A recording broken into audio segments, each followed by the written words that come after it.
You can learn a lot about basic economics from great quotes. Here are 7. Number 1. Capitalism is a system that begins not with taking, but with giving to others. George Gilder. This sounds counterintuitive, but Gilder is right. The underlying motivation of the entrepreneur is to satisfy not his need, but his customers. That's his only path to success and profitability.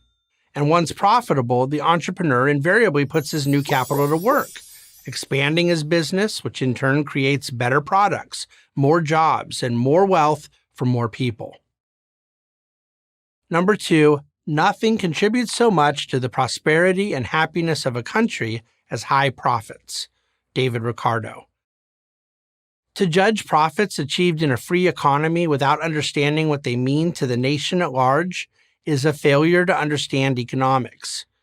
Countries where citizens are generating healthy profits by their individual efforts are countries with a higher tax base, higher research and development, better public services, more robust charity and philanthropy, and ultimately, greater happiness and quality of life. Number 3, everyone wants to live at the expense of the state. They forget that the state lives at the expense of everyone. Friedrich Bastiat. Our conversations about government spending would be so dramatically different if we first realized that the government has no money to spend that it does not first take from someone else. Whether it be confiscation, taxation, or debt, future confiscation, government spending, legitimate to the extent that it funds the necessities of government, is always an extraction of wealth from the private sector. Government needs revenues to function. Everyone agrees on that. But beyond a certain point, who will spend the money more effectively? Bureaucrats or the people who work to earn it?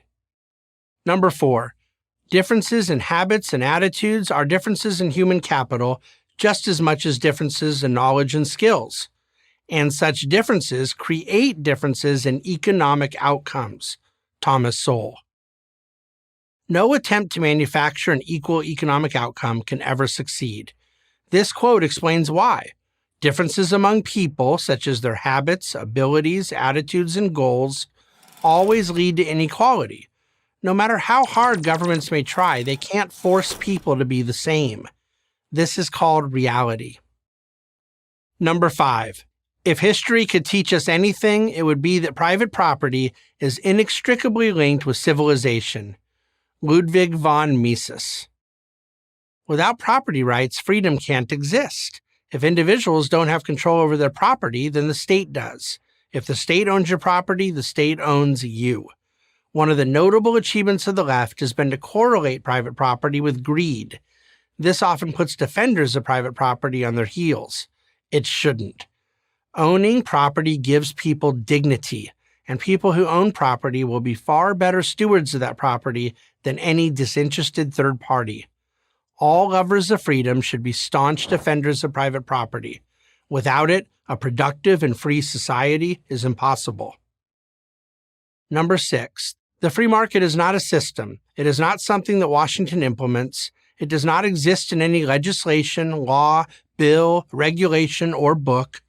It is what you get when people act on their own, entirely without central direction and with their own property.